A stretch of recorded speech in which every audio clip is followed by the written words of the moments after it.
I'm Michael Dews. I teach in the Department of Communication at the University of Arizona.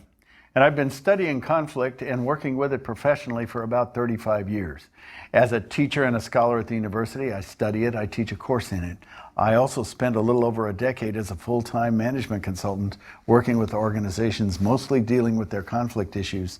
So I come at it from those two angles, both as a scholar and as a professional. And of course, I've been living for a long time, so all of us deal with conflict over time. Everybody encounters conflict, and we learn lessons about managing it as we go along.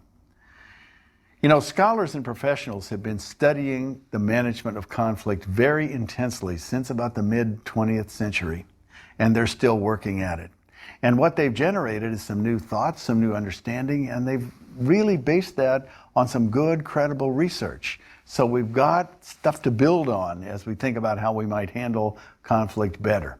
What we can do through this course is help you understand what's going on in a conflict better, help you understand the elements that are involved with it that you may be managing and trying to juggle as you deal with the conflict, and also giving you very specific things that you can do to get better results managing it. I do want to suggest that managing conflict is not it's not the kind of thing that we can just give you an easy recipe. This is not a gee whiz course. This is not, here's 5 quick ideas that I can use, and if I follow this formula, I'll always get a good result. No, conflict is really a fine art. It's among the most challenging and difficult things that humans do, and it involves a lot of subtleties, and every single situation is different. So we can get better at it. We can understand it better. And each of us has to do it within our own personality in an authentic way as being who we are. But we're not going to give you simple recipes in this course. We are going to give you insights, and we're going to give you lots of suggestions of things you can do, and we'll give you some specific processes that you can follow as kind of outlines that will tend to get better results as we go through. In the end, I think you'll understand better, and I think if you go with us through this course, that you'll be able to handle your conflicts better. One other thing about this course that I want to tell you up right in front here is that it's not just a lecture course. When we're talking about conflict and ways not to handle it and ways to handle it, we have to think about how people would do and talk in conflict situations. So it really helps here to add some dramatizations to use as examples to show you what conflicts look like in practice that you can test your own self against. Familiar scenes, common things that happen in conflicts, things not to do, things to do. We can show you tools and illustrate them with dramatizations so that you can have tools and techniques for ways to talk about it in language for handling conflict better. So that's what we're going to be doing in this course. Let's begin here with some definitions and getting ourselves clear on what a conflict really is. Best way to begin actually is not with the definition itself, but with some of those examples which we can do as dramatizations. Let's start with one here. Let's think about a person named Rebecca who's in graduate school, and she's studying in her room. She has a roommate in an apartment that she's staying in this graduate school, and Jane is a working person. Jane's had friends over. They've been watching TV with her while Rebecca's been studying in her room. Pizza's on me next week. See you guys.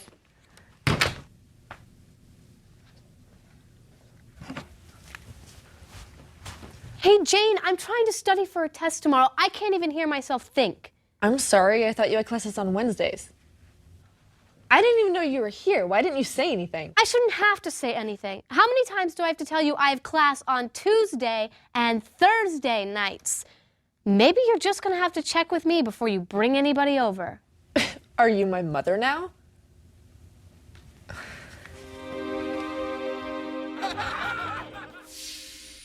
Classic example. Two good people. Jane and Rebecca are probably friends.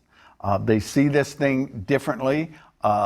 Jane has her interests and needs. Rebecca has hers. There's a clash about this. Two good people. Ordinary, everyday, classic, common conflict. All right. Let's look at another example. Let's go to a married couple for this one. We'll call them Ken and Kate. Ken's thinking he'd like to take a job in another city, perhaps out west. How does that conflict develop? Honey, Take a look at this. Sounds like a great job, but it's in Denver.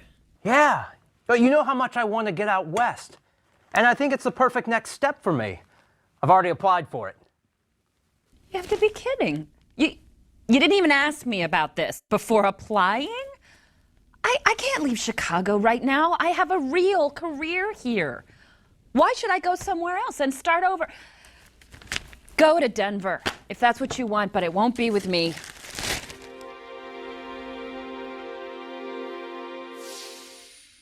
Ken and Kate love each other. They're married to each other. He's got a longing to get somewhere else that's emerging through this thing, and she's got a career here that she's very tied to and stressed about at times, and it's not something she's ready to give up. That's a very classic conflict, and in these days of two career couples, that's not the least bit uncommon. So that's a second example of a conflict. Now let's go to a third. Where can we go for a third? Let's go to work. Don is a salesman. He doesn't like the boundaries of his sales territory. He's driving too long in one direction, spending too much time in the car. He's a little unhappy about that. So he's got a conflict with his manager who assigned him this territory. So he's going to talk to his manager. I'm sure we can rework those numbers and get those to you by close of business. Promise. All right, yeah, no problem. Thanks. Hey, Dale, look, we need to talk about the new territory you assigned me. It's just not working for me. What's the problem? You got me driving all over the place. I'm spending all my time in the car and not enough time with my customers. I mean, Pat's got way less driving and more potential customers. It's just not fair. Look, Don, there are good reasons for the decisions I make. The last thing I need is you questioning whether I'm fair or not.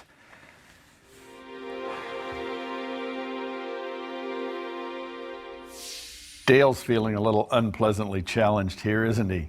He knows he can't please everybody. And he's feeling challenged because he knows that Don has a bit of a reasonable complaint, but Don's kind of gone over the top challenging him. That's not a terribly uncommon conflict that could happen at work in a variety of situations. So if you think about these examples, think about them in your own life. Do these or things like this look familiar to you?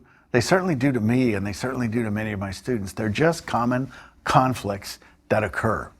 And if we can recognize those as conflicts, now the definition, when we lay out a specific definition, will make pretty clear sense to us. Let's do two definitions. We'll do the long version and the short version. For the long version, let's go and look at Wilmot and Hawker's definition. William Wilmot and Joyce Hawker do a textbook called Interpersonal Conflict, and I've used that textbook for years and years and years. So I rely on them a lot, and I always rely on this definition of theirs for a conflict. But it's the long form. They say a conflict is an expressed struggle between at least two interdependent parties who perceive incompatible goals, scarce resources, and interference from others in achieving their goals. It's a long definition. We'll unpack it here in just a few seconds. Let's get a shorter definition first. The short definition is my own, and the only thing I'm proud of about it is it's so nicely short. I can reduce it to two words. It's a discomforting difference. We can say that a conflict is a discomforting difference. That is a difference that bothers one party or the other. For the person it bothers, that conflict, that difference constitutes a conflict.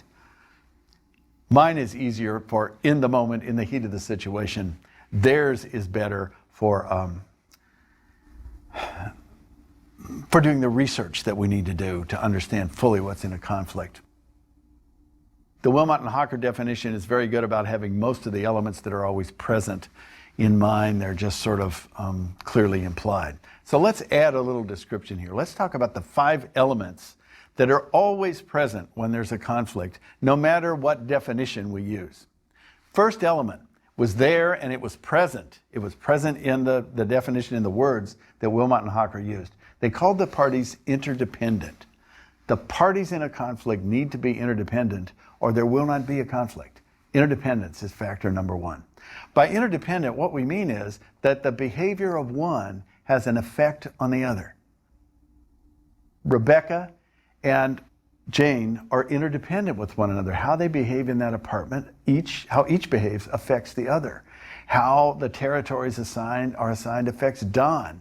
Whether Ken applies for a job out west and takes a job certainly affects Kate, and whether she refuses to go affects him. All these parties are interdependent. You don't have conflicts with people that you're not interdependent with. Second one, difference. There's got to be a difference, at least in Wilmot and Hawker's terms, a perceived difference that really is going to bother somebody. So that element's always there. There's some difference that the parties are going to be unhappy over. At least one of them will be unhappy. Third element, there will always be some sense of opposition. Wilmot and Hawker, in their definition, phrased it as frustration of the goals. The other person seems to be impeding them. Other writers describe it in a slightly different way, but it's always some sense of opposition that's present, that one party at least has when that party's feeling a conflict. There's a fourth element here. The thing has to be expressed. At least the researchers are very careful about this. We don't mean to be talking about, and this course is not about, just the internal conflicts that I feel I'm drawn this way and that, and so I'm having trouble making up my mind. It's conflicts between people, and we can't see that conflict.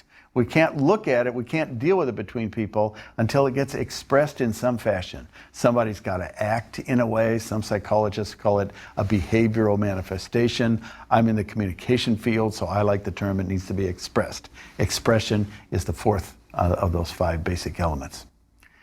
There's a fifth basic element, and that's emotion. There's always some level of feeling, and it's a negative emotion that's involved whenever there's a conflict. It's most typically some level of anger. It may be extreme, it may be not, but there's always some level of emotion involved, negative emotion. And that's one of the things we'll have to deal with, and one of the things that makes it hard to deal with conflict and manage it. Two other terms I want to define for you really quickly here as we get started. We use the term conflict resolution a lot, and we also use the term conflict management. It was kind of interesting in the first years that I was studying this subject, all the way through the 60s and 70s and into the 80s, the 1980s, researchers talked about studying conflict resolution, and we titled our courses Conflict Resolution. We don't call it resolution so much anymore. We're more happy with the term conflict management because there's a difference in what these mean. If it's conflict resolution, it means we resolve the conflict. But the truth is that many, many conflicts are never going to be resolved, and they're still going to have to be managed. So the term conflict management is a broader term. It refers to the whole business of what we do to deal with the conflict. Ideally, we resolve it. That is a mainstream part of it, but it's not the whole story of conflict management. Why do we need to handle conflict better than we do? There's sort of two ways to look at this. One is how to avoid the harms and reduce them, and the other is how to reach the good things that can come from it. When I talk about avoiding the harms, I like to talk about what I call the 4 awful truths about conflict. The 4 awful truths go this way. Number 1, conflict will occur. Conflict is inherent in human interaction. We're all alike in many ways, but we're all different in ways. We have different perceptions. We have a lot of common needs, but we also have different needs. Our timing is different. If we're interacting with somebody else over time, there's bound to be some conflict. So conflict is going to occur. Second awful truth. Whenever it occurs, conflict always involves some risks and some costs. Consider those examples that we ran there. Jane and Rebecca can end up being hostile to each other and have a hostile living situation, or one might have to move out and have her life disrupted. Costs and risks. Don going to the boss could get in trouble. Ken and Kate could split up over this. I mean, there's risk involved, and there's cost, there's pain and struggle thinking it through, and time and energy taken. So there's always cost, and there's always some risk whenever a conflict comes up. Third major awful truth about conflict is that the damage that happens when there are costs, when there's damage done, the damage that happens results not so much from the conflict itself, the difference itself, but from what I call the dysfunctional strategies that we use to try to deal with it. And by dysfunctional, what I mean is it may get us a result that we wanted, but it will also get us a side effect that we didn't want. Dysfunctional strategies do most of the harm when we're involved in a conflict, not the conflict itself. And the fourth awful truth is that some of that damage, some of it is irreversible. Consider the examples again. Kate said, if you move out there, you're going out there alone. And Ken might think, boy, she values this career more than I, and that could hurt him for a long time. Some of that damage might be irreversible. It often is. So we have to be careful in a conflict situation. Conflict's going to happen. It's going to do damage. We surely have reason to handle it as well as we can in order to minimize the damage that we do.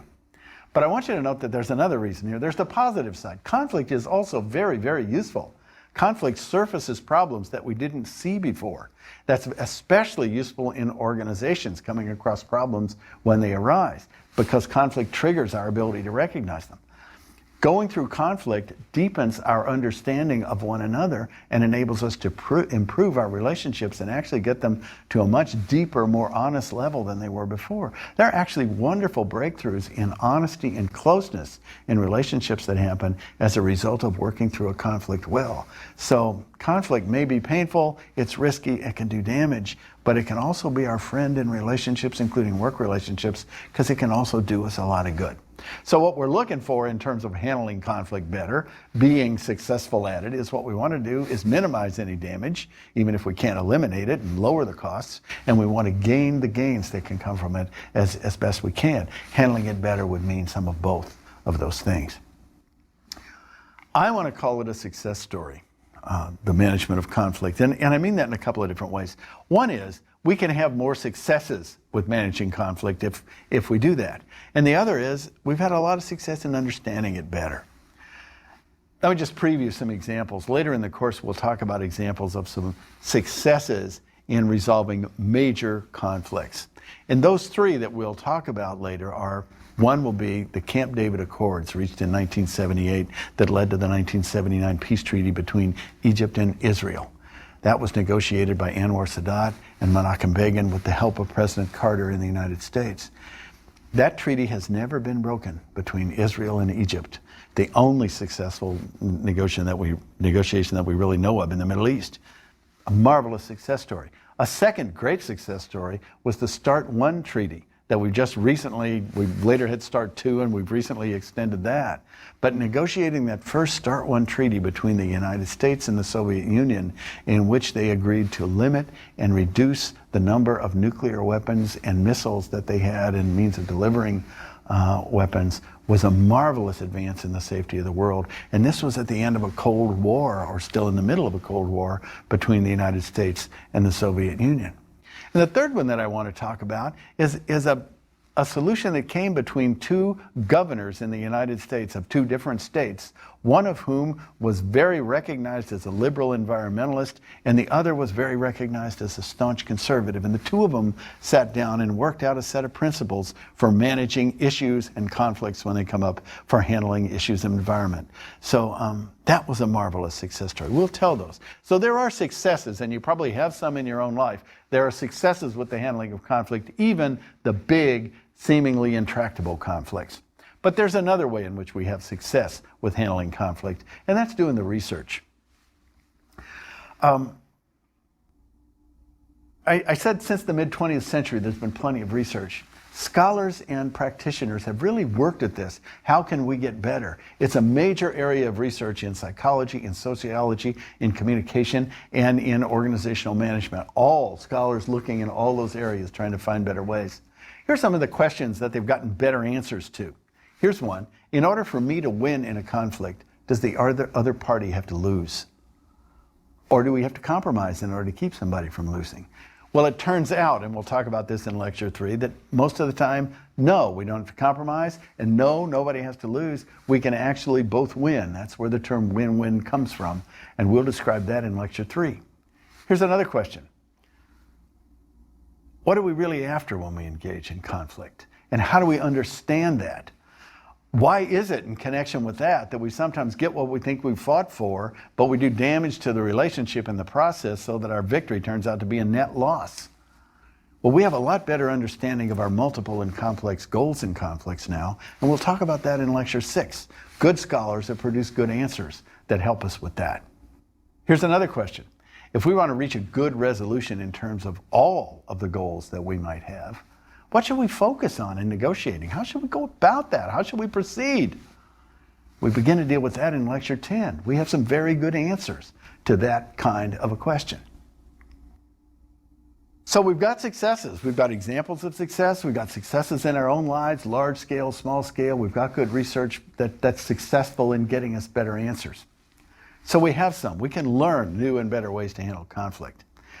But I want us to stop and be careful here a little bit, because it's not as easy as just, oh yeah, let's do it differently now and we'll do it better. Because we're not writing on a blank slate when we try to change the way we think about or understand or behave in a conflict. The fact is, we started learning to manage conflict early, and those lessons are not just going to go away because we've researched this or listened to a lecture or done some reading.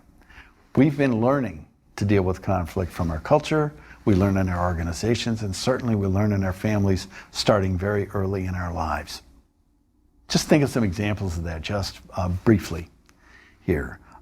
There's a difference in how cultures approach conflict. One obvious one that gets cited very often is the difference between Asian cultures and Western cultures in these terms. And what the Asian cultures do is they're much more concerned with the overall context, with protecting one another's face, and they can be very slow to deal with things, and they're not very direct in coming at you with a conflict. You're supposed to understand the context. In Western cultures, and especially in the United States and in Australia, and to somewhat lesser extent in Canada, we tend to be much more about getting in your face. We want to talk about it right away, and we want to get this resolved.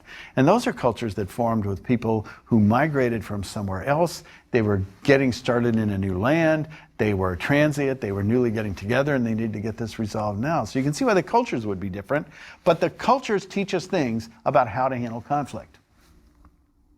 Get to a somewhat more specific level, all of our organizations that we belong in and we live so much of our lives in, organizations are like families too. All of us who work live much of our lives there. Each organization develops cultures about how to handle conflict, and so do professions. An example that comes to mind for me with that is kind of my own university settings where you have faculty. When faculty get into conflict, we tend to be fairly dysfunctional about that. We're all trained and enculturated to be individual thinkers, to make our case, to put our stance out there. So we tend to argue, and we're not as very good at thinking in terms of what the other person sees. We want to argue everything out. It's just what faculty do. Another example would be the kind of organization where you got to be tougher than we are, and there are some where people say things like around here, look, we don't get mad, we just get even. There are organizations where that's the culture and that's the way they think. Deeper than all of that, deeper than that is the family structure. We all learned early in life about conflict and how to handle conflict and what it means and what happens if we handle it in a given way. We learned it in our families starting when we were very young, as toddlers. That age that parents tend to call the terrible twos.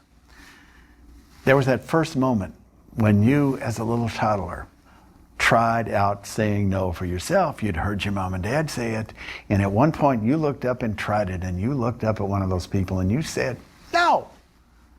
And how that person reacted was probably your first lesson in managing conflict. And you've been learning it ever since. So we learned in the family. And what we did learn, the lessons we learned, led to behaviors that we adopted and we got habitual at and we got skilled at. So our early learning drives an awful lot of the way we deal with conflict. Then we go choose organizations where we can apply those skills. It all fits within the culture. So we're not people who come to conflict like it's a new subject. We're people who come to the subject of conflict management having learned it early. We've got built-in ideas. Some of that learning really works well. I mean, we're getting along, we're not killing each other. It still amazes me that humans do as well as we do with managing conflict, although we could do a lot better. But some of the ideas we got and some of the ways we're dealing with conflict turned out to be wrong ideas. Let's just think briefly of some examples of wrong ideas for handling conflict. Here's one. Pretty common. Conflict should not be occurring. We're not supposed to have conflict with each other. If we're a good team and we work together, or we're a couple and we love each other or whatever, we shouldn't be having a conflict. It's not supposed to happen. That's wrong. The truth is that conflict will occur in every one of those situations. Conflict's going to occur with people we're interdependent with. So it's going to happen. Here's another wrong idea. When conflict does occur, the person I'm having a conflict with is my enemy. Wrong. We know now that that's just not the case. Conflict occurs most commonly among couples, among family members, among friends, among work colleagues, the people we happen to be interdependent with. And they're very likely to be the most people we should least want to think of as our enemies, and people we think we shouldn't be having conflict with. Here's another wrong idea about conflict. Some people think that winning requires having more power than the other party. That one especially comes up in work settings. Supervisors would often say to me, well, I can't deal with him. I don't have the power to fire him. Now, you don't need that kind of power over somebody. The only power we need in a conflict to have good odds at getting a resolution is enough interdependence from the other party, enough influence on outcomes for the other party so that it's sort of worth their while to take the time to work the thing out with us. That doesn't have to be more power or even equal power with them. One more wrong idea. This one I hate the most. It's the one that says if we could just communicate better, we could resolve all our conflicts. Conflicts are just communication problems. Wrong. It's not true. Communication is essential to resolving conflicts almost always, but it's rarely a solution in itself. Just communicating better might just make it clearer that we had more difference than we thought that we had. So that's a wrong idea. Communication we need, but it's not a solution to every conflict, and it wouldn't avoid the conflicts that are going to occur. So those are wrong ideas, and those wrong ideas get built into the language we use to talk about conflict, the metaphors with which we think about conflict. If we use a metaphor like battle, we had a clash over that. If we're thinking in that way about conflict and using that language, it's driving us in a direction that's going to make it harder for us to actually resolve the conflicts that we have. So we're burdened with some wrong ideas along with the good lessons we learned for handling conflict, and we'll try to get that better in this course. Okay, what have we learned then? Just here in lecture 1, we've got a definition of conflict. The short one is that conflict is a discomforting difference. It's a difference that bothers one party or the other. We learned that there are key elements that are in that conflict, in every conflict. Interdependence of the conflicting parties with one another. A sense of opposition between the parties. Some kind of expression of the conflict has to take place. There are negative emotions always present in the conflict. Those factors are always present. We learned how to deal with conflict early in life, and that gets reinforced in our organizations and throughout our whole culture, so we're not writing on a blank slate. Still, we can learn to think about conflict differently. We can understand it and ourselves in a conflict better, and we can learn better ways to manage it. So let me give you an assignment before we get to lecture 2. Here's what I'd like to ask you to do, and I'm going to give you an assignment at the end of each lecture and ask you to try it because I think it'll help build in the learning. Here's the one for lecture 1. Try to identify where, when, and how you learned what you think of as your most compelling lesson about conflict. It's probably an early lesson, the most compelling early lesson you learned for how to deal with conflict. And then try to describe for yourself what that lesson is and what it leads you to do typically when you're handling conflict. That's part 1 of the assignment. Then I'd like you to do this. I'd like you to dream up some examples of conflict in your own life that you're familiar with, that you can sort of test what we say throughout the course against. Think of 2 or 3 examples of conflict in your own experience that you're familiar with, so that as we go along and give insights and suggest ways of handling, you can test those and think through how that might have worked in those conflicts. That's your assignment. Where do we go from here? I've given you the idea in this lecture that we've only been talking about since the mid-20th century and what we know about conflict. But we're actually going to need to start earlier than that. So here's what's going to happen. If we skip to lectures 3 through 14, what we're going to do is look at the nature of conflict, the roles that we have in it, perspectives in conflict, the emotions, the goals, and we'll look at ways to handle conflict in general better. Then we'll do several lectures, 15 through 18, in which we'll talk about the most important relational contexts in which we have conflict, our close personal relationships and our organizational work relationships, and talk about conflict in those particular situations. And finally, we'll do several lectures where we talk about things like where to get help, how to manage the aftermath after dealing with the conflict's over, how to teach our children about conflict management, where we go from here in the future. And that'll pull the course together. But you notice I started that with lecture 3 through 14. That's that problem of the mid-20th century.